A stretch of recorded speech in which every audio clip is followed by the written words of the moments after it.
नमस्कार मित्रों, future classes के ई लर्निंग यूट्यूब चैनल पर आप सभी लोगों का बहुत बहुत स्वागत है। मैं विकास मिश्रा आज आपके सामने पुनः उपस्थित हुआ हूँ। जैसे कि हम लोग जो हिंदी शिक्षण पढ़ रहे थे, तो हिंदी शिक्षण जो है वह आपका क्या है, यूट्यूब यानी देखा जाएगा तो हिंदी शिक्षण जो आपको यूट्यूब पर मिलता है, संपूर्ण शिक्षण आपको यूट्यूब पर कहीं नहीं मिलेगा। उसमें आपको कुछ खास ही चीज़ें मिलेंगे, लेकिन हमारे future classes e learning YouTube channel पर आपको जितना भी आपका सिलेबस है, सीटेट का जितने भी क्वेश्चन आते हैं उससे संबंधित हर एक टॉपिक पे यहाँ पर बात हुई है और आपको पूर्ण रूप से जानकारी दी गई है। जैसा कि हमने पहले जो वीडियो पढ़ा था, जो पहले का वीडियो एक हमने बनाया हुआ था, उसमें मापन का पहला पार्ट हमने देखा था, यानी मापन क्या है, इसका प्रयोग कैसे होता है, तो उसके बारे में जाना था। ये मापन का उसी का दूसरा पार्ट है। अगर देखा जाएगा तो ये मापन का कौन सा पार्ट है, सेकंड पार्ट है, क्योंकि पहले पार्ट में जो हमारी वीडियो थी वह थोड़ी सी बड़ी हो जाती, इसलिए हमने क्या किया कि इसको एक सेकंड पार्ट का नाम दे दिया है और ये है उसी का पार्ट सेकंड। तो आइए देखते हैं कि मापन का मतलब जो होता है वह होता है, अगर सीधे शब्दों में बात की जाए तो मापन का अर्थ क्या होता है, मेजरमेंट। मेजरमेंट का मतलब क्या होता है कि आप अपने जीवन में सुबह से लेकर शाम तक जितने क्रियाकलाप करते हैं वह सब मापन के अंतर्गत आता है। यानी सुबह से लेकर शाम तक जितने भी व्यक्ति क्रियाकलाप करता है वह किसके अंतर्गत आएगा, मापन के अंतर्गत आपका आता है। जैसे आप सुबह उठते हो, पानी पीते हो, तो एक गिलास पानी आपने पिया तो उसमें भी मात्रा निश्चित है, यानी उसकी क्वांटिटी आपको पता है कि ये 200 ग्राम का है कि 100 ग्राम का है कि 250 ग्राम का है, यानी वो गिलास के बारे में आपको पता है। कोई भी आप काम करते हो, खाना खाते हो, आप रोटी कहते हो मैंने 4 रोटी खाई, तो इसका मतलब आपने उसको क्या किया, मापन कर लिया ना। तो आप कोई भी क्रियाकलाप अपने जीवन से जुड़ी हुई करते हो सुबह से शाम तक, तो वो सब कुछ क्या है, मापन के अंतर्गत है। यानी मापन जो है वो जीवन के प्रत्येक क्षेत्र से जुड़ा होता है और मापन की जो प्रक्रिया होती है यह सतत और व्यापक दोनों रूप में होती है। देखिएगा, एक मनोवैज्ञानिक थे जिसका नाम था एस स्टीवेंस के अनुसार, यानी एस स्टीवेंस ने जो बताया, उन्होंने क्या बताया कि मापन के जो स्तर होते हैं, यानी मापन के जो स्तर होते हैं वो कितने स्तर होते हैं, आपके 4 होते हैं। तो मापन के उन्होंने जो स्तर बताए हैं वो मापन के स्तरों की कुल जो संख्या होती है, या कह लीजिए प्रकार होते हैं, या कह लीजिए भेद होते हैं, वह स्टीवेंसन के अनुसार कितने होते हैं, आपके 4 होते हैं। 4 में पहला जो मापन आपका होता है, पहला है आपका नामित स्तर, या इसी को नॉमिनल लेवल के नाम से आप जानते हैं। अब नामित स्तर का मापन होता क्या है कि इसमें व्यक्तियों अथवा घटनाओं को किसी गुण या विशेषता के आधार पर कोई नाम या संकेत प्रदान किया जाता है। देखिएगा, पहली लाइन क्या बात की गई है कि इसमें व्यक्तियों अथवा घटनाओं को किसी गुण या विशेषता के आधार पर कोई नाम दे दिया जाता है, या शब्द दे दिया जाता है, या संकेत प्रदान किया जाता है। यानी यह जो मापन आधारित होता है यह किस पे होता है, गुणात्मक मापन एक प्रकार से आप कह सकते हो। यानी यह जो मापन होता है कैसा मापन होता है, आपका गुणात्मक मापन होता है।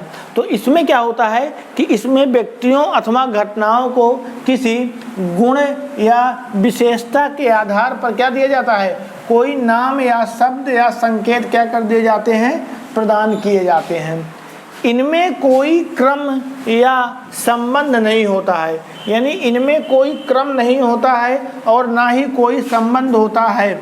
जैसे आप ये नहीं कह सकते हो कि पहला, दूसरा, तीसरा, यानी प्रथम ये आया, सेकंड ये आया, थर्ड ये आया, यानी इस तरह की संक्रिया जो है आप इसके अंदर नहीं करते हो। तो इनमें कोई क्रम या संबंध जो होता है वह आपका नहीं होता है। यह एक गुणात्मक मापन है, जैसे मैंने अभी आपको बताया कि यह एक जो है क्या, गुणात्मक मापन होता है। यानी गुणात्मक मापन का मतलब क्या होता है कि यहाँ पर सिर्फ आपको गुणों के बारे में पता चलेगा किस मात्रा में कौन कितना उपस्थित है ये आपको पता नहीं चलेगा। यानी सिर्फ और सिर्फ आप जो जान पाओगे, क्या जान पाओगे कि गुण कितनी मात्रा में और कैसे उपस्थित हैं। तो यह जो मापन की प्रक्रिया होती है, यह मापन की प्रक्रिया कैसी होती है, गुणात्मक प्रक्रिया आपकी होती है। गुणात्मक में जैसे आपने कह दिया कि वह व्यक्ति अच्छा है, जैसे आपने कह दिया कि वह व्यक्ति बुरा है, वह व्यक्ति सभ्य है, वह व्यक्ति असभ्य है, तो यहाँ पर ये सब क्या है, गुण है, लेकिन इनकी कोई मात्रा नहीं है कि वह 1 किलो सभ्य है या 1 किलो असभ्य है, 1 किलो गोरा है या 1 किलो काला है। तो ये जो आपने बांटे हैं या क्या बांट दिया आपने, एक इनका जो नाम रखा है और इसी को जो नाम दिया जाता है वो क्या नाम दिया जाता है, नामित स्तर के नाम से आपका जाना जाता है। तो उसी में बात की गई है कि इनमें कोई क्रम या संबंध नहीं होता है, यह एक गुणात्मक मापन है और प्राप्त मानों से कोई भी गणितीय संक्रिया नहीं की जा सकती। यानी जो प्राप्त मान होते हैं उनमें कोई गणितीय संक्रिया नहीं की जा सकती। गणितीय संक्रिया का अर्थ होता है जैसे जोड़, घटाना, गुणा, भाग, यानी जो इस तरह की संक्रिया होती हैं, ना तो इसमें जोड़ किया जा सकता है, ना ही घटाना किया जा सकता है, ना ही गुणा किया जा सकता है और ना ही भाग किया जा सकता है। यानी जो इस तरह की घटनाएं होती हैं, जोड़, घटाना, गुणा, भाग की, इस तरह की कोई भी संक्रिया इनके अंदर नहीं की जाती है। तो वही बात है कि इनमें कोई क्रम या संबंध नहीं होता। यह एक गुणात्मक मापन है। प्राप्त मानों से कोई भी गुणितीय संक्रिया नहीं की जा सकती। गणितीय संक्रिया मतलब जोड़, घटाना जैसे कोई भी क्रियाकलाप नहीं कर सकते हो। जैसे ग्रामीण नागरिक, जैसे आपने क्या कहा कि ग्रामीण नागरिक, आपने कहा शहरी नागरिक, आपने कहा विज्ञान वर्ग, आपने क्या कहा कला वर्ग। तो ये जो आपने इनको बांटा है, यह एक आपने नाम दिया है। नामित स्तर का मतलब ही होता है कि सिर्फ आप इसमें नाम प्रदान कर देते हो बस। नामित स्तर का अर्थ सिर्फ यही निकल के आता है कि इसमें आप जो व्यक्ति हैं या जो वस्तु हैं उनको क्या कर देते हो, एक नाम दे देते हो, लेकिन इनमें कोई गणितीय संक्रिया आप नहीं कर सकते हो कि इसमें आप पता चले कि जोड़ करो, कि गुणा करो, कि घटाना करो, कि भाग करो। तो इस तरह की कोई भी संक्रिया इनके अंदर नहीं हो सकती। तो ऐसे मापन को जो एस.एस. स्टीवेंस ने नाम दिया है वह नामित स्तर आपका नाम दिया गया है। इसी में देखिएगा दूसरा आपका जो है यह है आपका क्या है, क्रमित मापन। जो दूसरा है आपका क्या है, क्रमित मापन। क्रमित का मतलब यहाँ पर शब्द से ही आप समझ गए होंगे कि एक क्रम के बारे में बात किया जा रहा है। क्रमित का अर्थ यहाँ से आपको लगभग क्लियर हो गया होगा कि क्रमित का अर्थ क्या है, कि यहाँ पर एक क्रम के बारे में बात किया जा रहा है। देखिएगा यह मापन गुणों की मात्रा के आधार पर आधारित होता है। यानी यह जो मापन होता है, यह मापन भी किस पे आधारित होता है, गुणात्मक। यानी यह मापन भी जो गुणों पर ही आधारित आपका होता है। जैसे पहले नामित स्तर था, यह भी गुणात्मक मापन था, और क्रमित स्तर में जो क्रम आप दोगे यह भी किस पे आधारित है, आपके गुण पर ही आधारित आपका होता है। तो यह मापन गुणों की मात्रा के आधार पर आधारित होता है, जिसकी वजह से विभिन्न श्रेणियों या उप समूहों में एक निश्चित क्रम होता है। यानी इनको विभिन्न श्रेणियों में या कह लीजिए एक निश्चित क्रम होता है। यहाँ पर आपका कोई पहले देखिएगा नामित स्तर में आपने सिर्फ नाम दिया है, लेकिन इनमें कोई निश्चित क्रम नहीं होता। और यहाँ पर क्रमित वाले में मतलब एक निश्चित क्या होता है, क्रम होता है। जैसे नाम है क्रमित तो वैसे ही क्रम के बारे में बात होगी। तो यानी इसमें एक निश्चित क्रम होता है। वर्गों को कोई माप या प्रतीक प्रदान करते हैं। यानी जो वहाँ पर वर्ग होते हैं, या कह लीजिए वर्ग का अर्थ लोग हैं या कोई वस्तु है या कोई व्यक्ति है, तो वर्गों को कोई माप या प्रतीक प्रदान करते हैं। यानी क्या है, उन्हें कोई प्रतीक दे देते हैं, प्रतीक चिन्ह के रूप में कि आप फर्स्ट हो, आप सेकंड हो, आप थर्ड हो, तो इस तरह से दे देते हैं। तो ये क्या है कि इसमें कोई माप या प्रतीक क्या करते हैं, प्रदान करते हैं। जैसे योग्यता के आधार पर श्रेष्ठ, कमजोर, मंद। यानी इन्होंने आपने क्या किया, 3 क्रम में बांट दिया। एक श्रेष्ठ को अलग किया, कमजोर को अलग किया और मंद को अलग कर दिया। आपने कहा प्रथम द्वितीय तृतीय, यहाँ भी आपने 3 श्रेणियाँ बांट दी हैं, एक क्रम से रखा, तो इसका मतलब क्रमिक मापन की बात हो रही है। और भी इसी तरह की चीज़ें आपकी हो सकती हैं। अब देखिएगा, इसमें प्रत्येक समूह में सदस्यों की संख्या ज्ञात की जा सकती है, यानी इसमें आप सदस्यों की संख्या ज्ञात कर सकते हो कि एक में 10 हैं, 20 हैं, 30 हैं कि 40 हैं, यानी जो संख्या है सदस्यों की वो आप ज्ञात कर सकते हो। लेकिन गणितीय संक्रिया इसमें भी नहीं हो सकती। यानी गणितीय संक्रिया का मतलब ये होता है कि जोड़ घटाना गुणा भाग नहीं किया जा सकता। मतलब कि जो फर्स्ट आया है तो फर्स्ट वाला कितने नंबर पाया है, सेकंड जो आया है वह कितने नंबर पाया है, और जो थर्ड आया है वह कितने नंबर पाया है। तो अगर एक ने 40 पाए हैं, एक ने 35, एक ने 30, तो जो ये गणितीय संक्रिया है 5-5 नंबर आपके घट रहे हैं, फर्स्ट वाला जो सेकंड वाला थर्ड वाले में। तो इस तरह की गणितीय संक्रिया इसमें भी कुछ नहीं होगी। आप सिर्फ ये बताओगे कि आप फर्स्ट हो, आप सेकंड हो, आप थर्ड हो, लेकिन नंबरों की चर्चा नहीं होगी कि आपने इतने नंबर पाए हैं, कि आपने इतने नंबर, कि आप इतने नंबर। सिर्फ और सिर्फ इसमें जो आप दोगे, एक क्या दे दोगे, क्रम दे देते हो, एक क्रम के अनुसार उनको रख देते हो, लेकिन इनमें भी कोई गणितीय संक्रिया आप अपनी तरफ से नहीं कर सकते हो। इसमें सिर्फ और सिर्फ जो दिया जाता है वो क्या दिया जाता है, आपका एक क्रम ही दिया जाता है। आइए इसी का थर्ड देखते हैं कि तीसरा क्या कह रहा है। देखिएगा, तीसरा क्या होता है, अंतरित मापन। अंतरित मापन क्या होता है, यह मापन गुणों की मात्रा पर आधारित होता है। अगर इस मापन की भी मैं बात करता हूँ तो यह मापन भी जो होता है किस पे, गुणों की मात्रा पर आधारित होता है। यानी यह जो मापन होता है कैसा मापन होता है कि गुणों की मात्रा के आधार पर ही आधारित होता है। यानी जैसे गुण होते हैं तो जैसे मात्रा है तो उसी पे क्या होता है, आधारित होता है। गुणों की मात्रा को इस प्रकार श्रेणीबद्ध किया जाता है कि प्रत्येक उप श्रेणी में अंतर समान रहता है।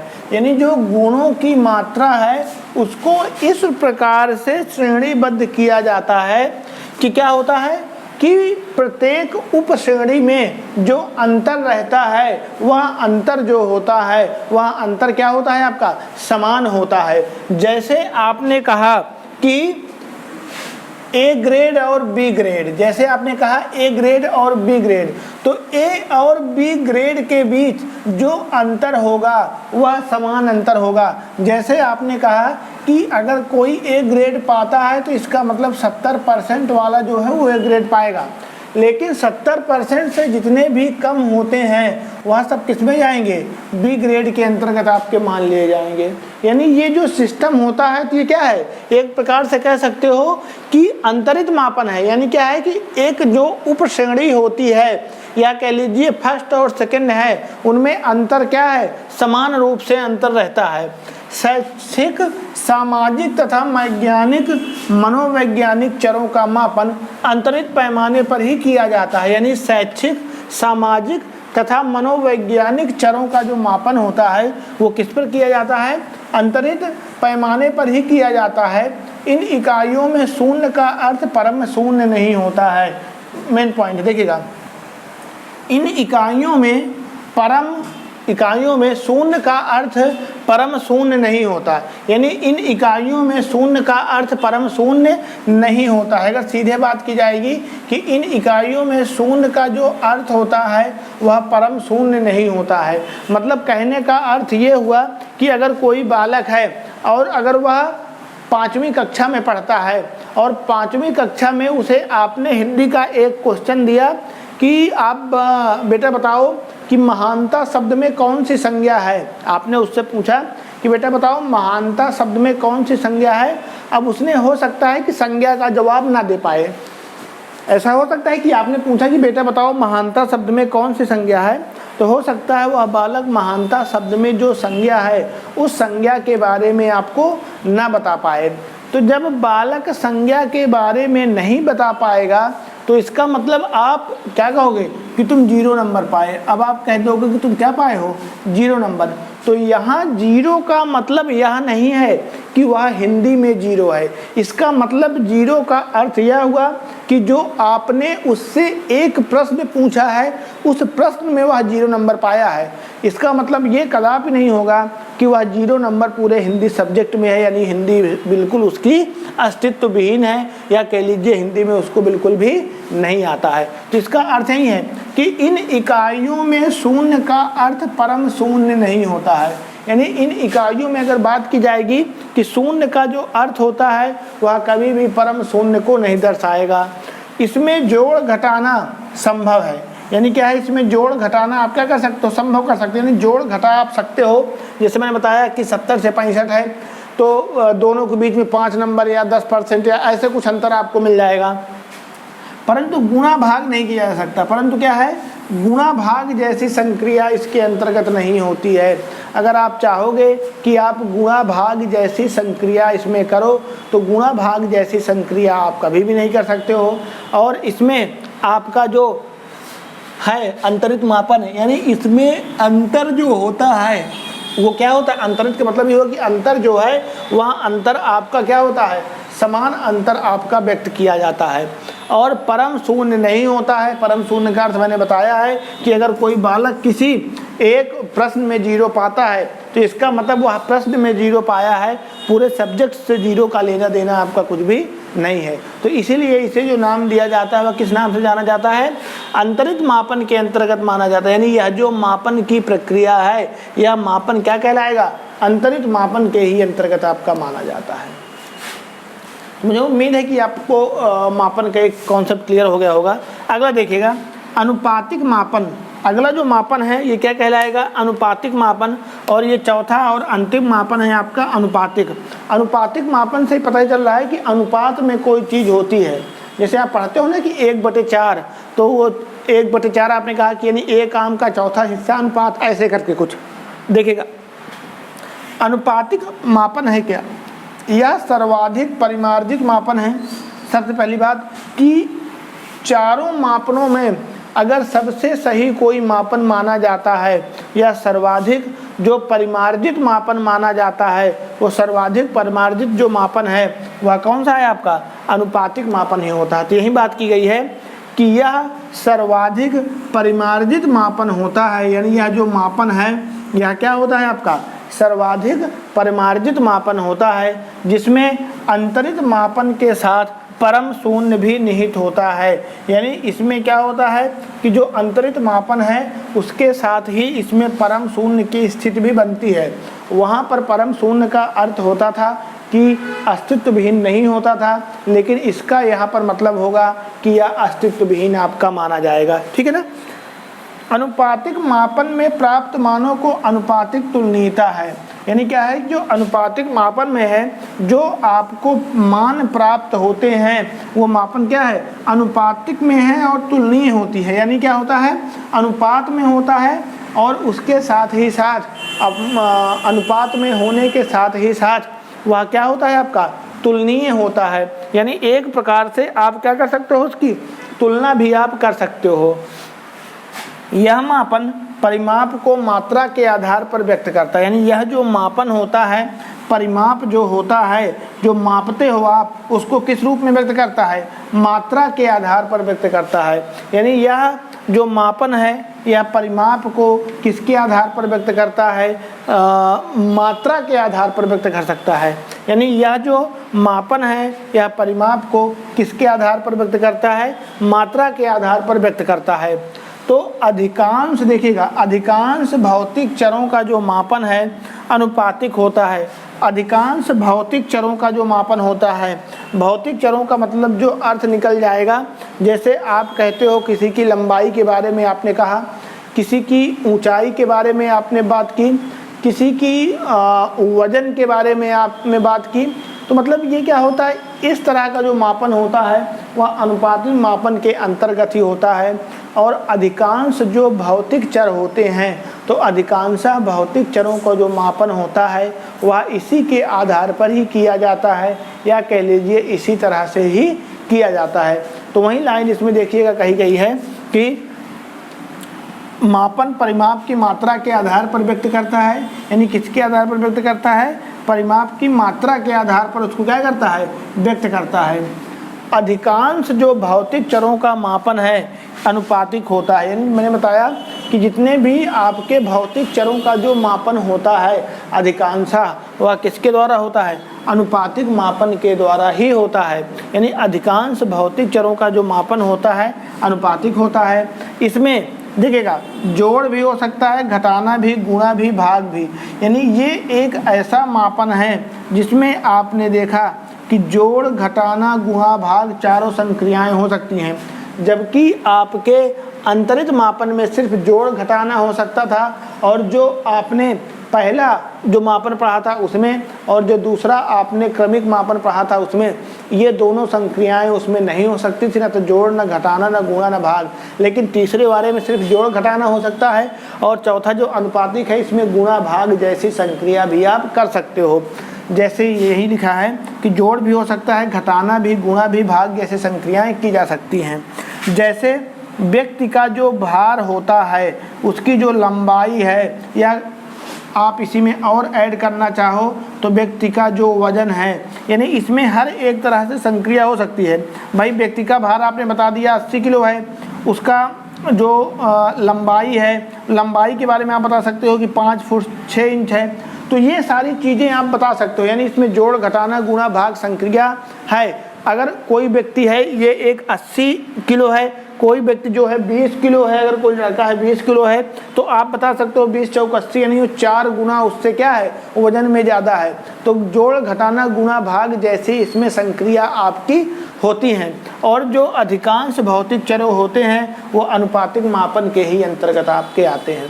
तो मुझे उम्मीद है कि आपको मापन की जो प्रक्रिया है वो अच्छे से समझ में आ गई होगी, और एस स्टीवेंसन के अनुसार जो 4 स्तर हैं यह स्तरों को भी आपने समझ लिया होगा। और आप इसके जो पहले का पार्ट है उसको आप ज़रूर देखिएगा, तो आपको जो कॉन्सेप्ट है वो बहुत अच्छे से क्लियर हो जाएगा। अब मिलते हैं नेक्स्ट वीडियो में। धन्यवाद, नमस्कार।